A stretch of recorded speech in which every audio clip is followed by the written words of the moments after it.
So, hello everyone.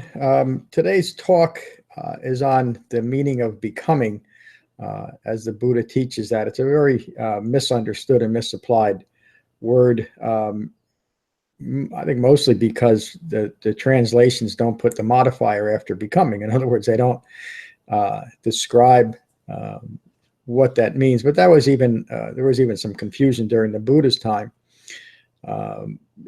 And I think that all arises from not understanding the context of everything that the Buddha taught. Everything the Buddha taught was in the context of Four Noble Truths and developing an understanding of the nature of suffering and our individual contributions to suffering, and to end the ignorance of Four Noble Truths. Another way of saying that is emptying oneself of ignorance, which is the Buddha's meaning on emptiness.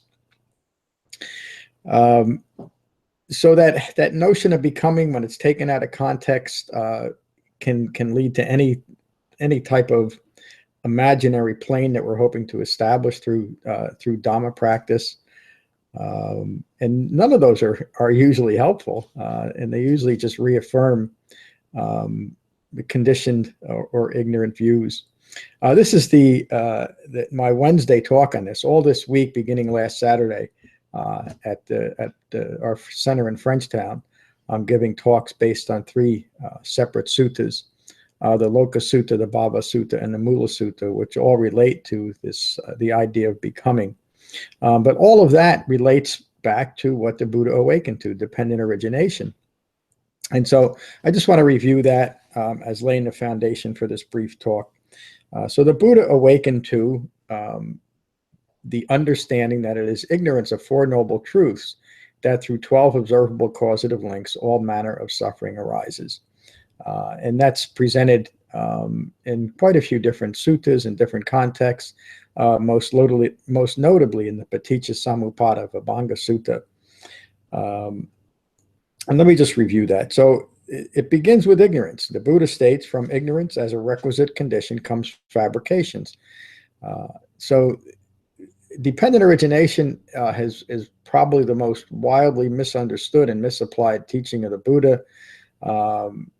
As you'll see as I read this, it's very clear and direct what it's hoping to explain. But this has been taken to mean a dependent origination as a creation myth, trying to explain how the entire universe has arisen. And there's nothing in here that states this. And notice that the Buddha is starting from ignorance to define the problem of suffering. He's not trying to describe anything else other than where suffering arises, which is the whole purpose of why he left his father's kingdom and set out on his noble search. So from ignorance as a requisite condition come fabrications. Fabrications are a simple explanation, or fabrications are simply assumptions that we make about ourselves in relation to the world around us. And notice where it comes in this 12-link chain of dependencies. It's the second condition that's arising from the original condition of ignorance. And it's important to remember that. So from ignorance, we've now created assumptions about ourselves in relation to the world. The next link is from those fabrications, from those assumptions, false assumptions, wrong assumptions, as a requisite condition comes consciousness. And this consciousness, again, is not a grand cosmic type of consciousness that we're all going to awaken into or that we're all a part of. It's just consciousness rooted in ignorance. And this is another aspect of the Dhamma it's hard for me to understand now, how it can be so misunderstood, except I was under this impression too when I got involved in all the many varied forms of Buddhism that ignore dependent origination or create something else out of it. So from fabrications as a requisite condition comes ongoing thinking rooted in those assumptions that are themselves rooted in ignorance. From that type of consciousness as a requisite condition comes name and form. Name and form, the Pali term is namarupa, which means name and form. It simply means a self-identification as this physical form. I've now given this form a name. My personal name to describe who I am and what I am in the phenomenal world is John Haspel. So now remember that John Haspel is not something that even has the potential meaning the view, to awaken, because that view is rooted in ignorance. And ignorance can never give rise to anything other than ignorance. And that's an important thing to understand here. It has to do with becoming. So from name and form as a requisite condition comes the sixth sense base. So of course, we're all born with the five physical senses and that sixth sense of ongoing thinking. So again, this isn't a creation myth saying that in order for us to have physical senses, we have to go through this process from ignorance. It's only bringing into the sequence of these 12 causative links where contact through the senses has an impact rooted in that ignorance. In other words, it's one of the conditions of this. So from identifying as this physical form, this is me, and that identification is rooted in ignorance, anything that follows from that is going to continue that ignorance. So now, as I've identified myself as this physical being who has these six senses, anything that comes through those senses is going to be interpreted through the ongoing thinking that is arising from false assumptions that are themselves rooted in ignorance. So from contact with the sixth sense base as a requisite condition comes feeling. And in this sense, feeling is any type of movement or disturbance in the mind. It's not just an emotional or emotional or physical sensation. It's any movement in the mind, and that's an important concept to remember too. So from that feeling as a requisite condition comes craving. Something has occurred to me that gives me a pleasurable feeling, and now I want more of that feeling. Or something has occurred to me that I find disappointing or unsatisfactory or outright painful. I create an aversion, which is another form of clinging or desire. And so now I'm starting to build an identity very clearly through these 12 links of dependencies rooted in ignorance. I'm creating an identity of what I want to be happy, what I feel I need to be happy, and what I feel that I need to avoid in order to maintain my happiness. An important underlying concept of all of this and all the Dhamma is the understanding of impermanence. And so now I'm creating an identity of attaching myself to things that I feel that I need to be happy. But though every one of those things, no matter what it is, whether it's another person, my view of self, an event, any idea, any view, all of those views are rooted in impermanence. There's no substantial nature to any of that, but yet because of that confusion rooted in ignorance, I'm creating an identity over things that are inherently impermanent, as the Buddha would say, like foam on the ocean. And that's the underlying cause of stress. And then the opposite is the other side of that same coin. Aversion is the same thing. Something has occurred. I don't want any more of that experience. I found it disappointing or unsatisfying in some way. And that could be physically or sensory unsatisfying, or emotionally or mentally unsatisfying. In other words, an idea now that I might think of that contradicts that original ignorance, I am compelled to ignore it because it contradicts the developed view that I've made of myself and what I need in the world. So from feeling as a requisite condition comes craving. From that craving as a requisite condition comes clinging and maintaining. And I just kind of explained that. So now I've had experiences based on my likes or dislikes. I am clinging to whether I want more of something or less of something. And from that clinging and maintaining as a requisite condition comes becoming.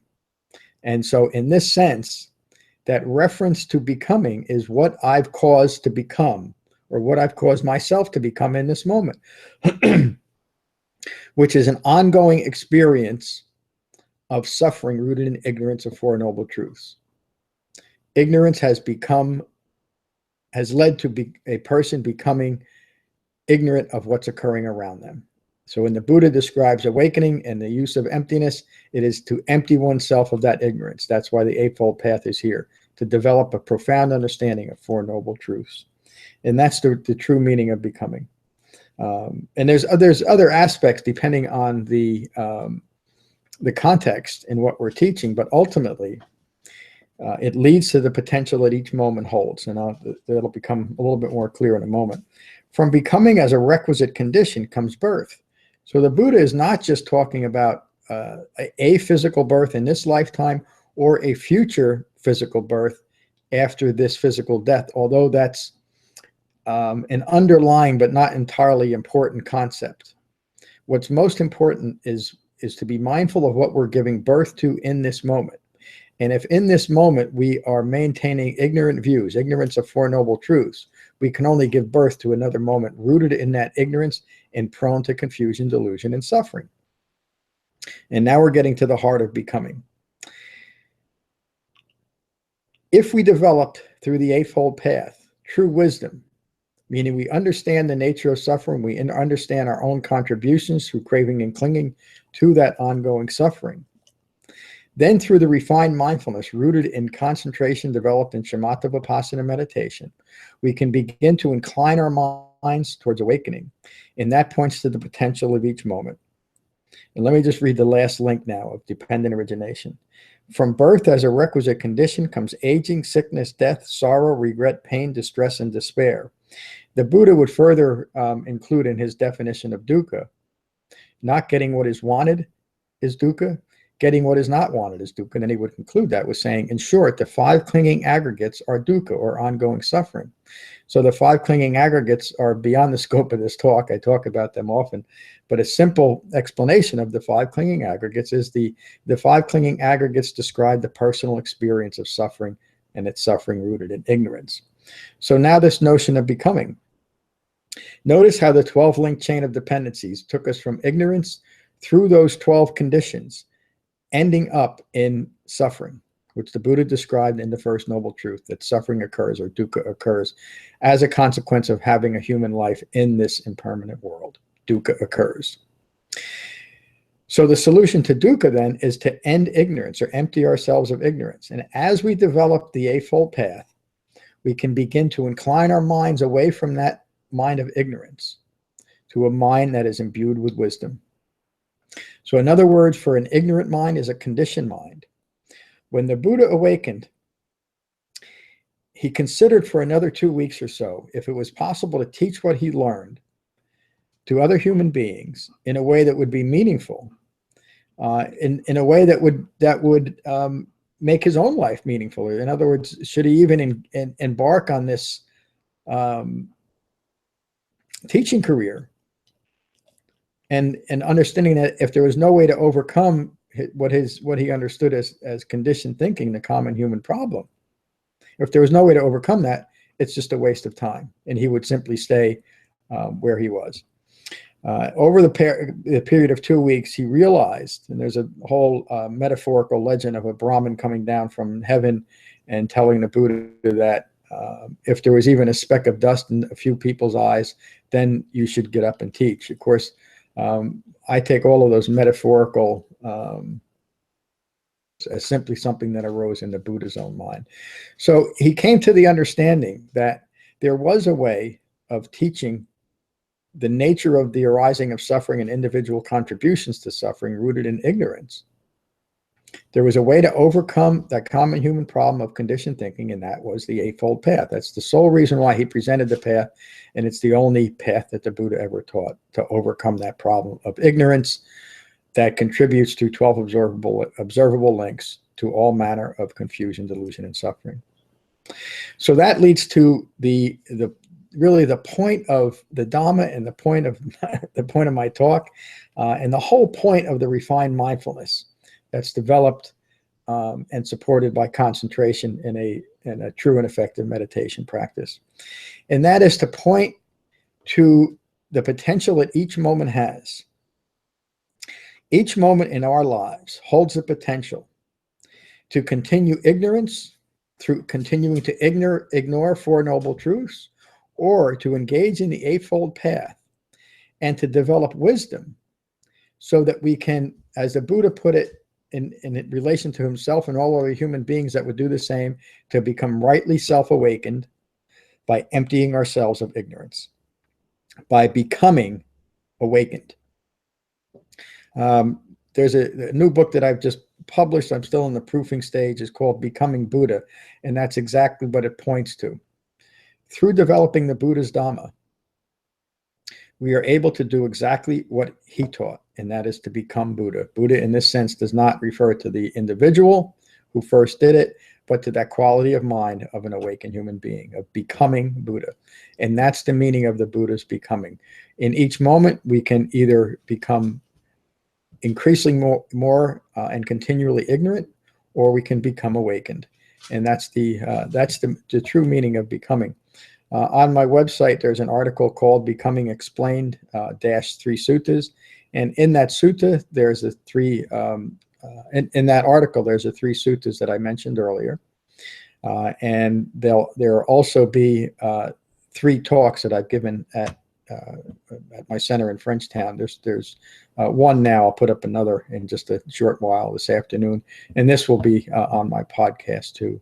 So I want to thank you for joining me today. And I hope to see you again next week at 12 noon. Peace.